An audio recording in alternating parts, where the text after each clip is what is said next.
Saint of the day, the 21st of May, Saint Eugene de Mazenod O.M.I. 1782-1861, priest, bishop, founder of the Oblates of Mary Immaculate, Evangeliser, missionary preacher, apostle of the poor and marginalised, born Charles-Joseph-Eugène de Mazenod on the 1st of August 1782 at Aix-en-Provence, southern France, and died on the 21st of May 1861 at Marseille, France, of cancer. His father, Charles-Antoine de Mazenod, was a member of the French aristocracy, a man of genteel breeding who had received a superb classical education. Unfortunately, by the time he reached adulthood, all he possessed was his distinguished title. Charles-Antoine's father and grandfather had squandered the Mazenod fortune years earlier.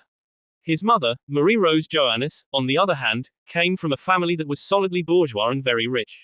When Charles-Antoine and Marie-Rose announced their engagement, the bride's family insisted that the traditional dowry remain in Marie-Rose's name, out of the reach of Charles-Antoine. This was just the first instance of the Joannis clan's interference in the life of the Mazenod family. Although they held Charles-Antoine in contempt, in the interest of seeing Marie-Rose comfortable, the Joannis family did keep a steady stream of money flowing into the couple's bank account, but such generosity came at a price. Marie-Rose's mother meddled in every decision the couple tried to make.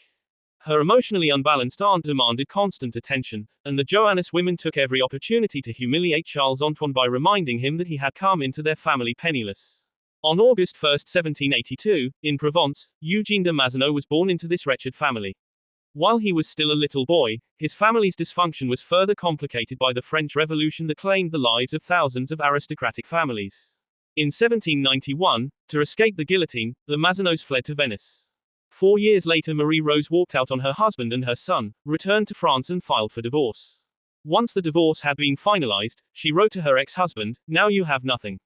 Eugene found refuge from his miserable home life in the church. In 1808 he entered the seminary in Paris. In 1811 he was ordained a priest.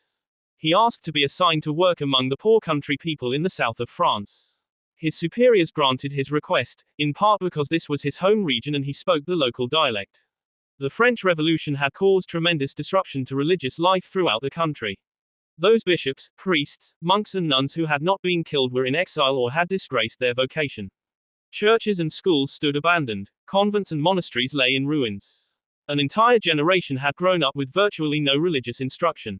By 1815, Eugene had assembled a band of dedicated priests who worked with him as missionaries in the rural areas of Provence, bringing people who were nominally Christian back to the faith. In recognition of the group's success, the Pope organized them into a new religious order and gave them their name, the Oblates of Mary Immaculate. An oblate is someone who offers his life and all his efforts to God, or in this case the Blessed Virgin Mary, for the good of others. As for Eugene, his reward was being named Bishop of Marseille, an assignment he held from 1837 until his death in 1861. Saint Eugene was never able to reconcile his parents or bring peace to his family, but he and his fellow priests did bring countless thousands back to the church. Saint Eugene de Mazenod is the patron saint of dysfunctional families. His feast day is May 21.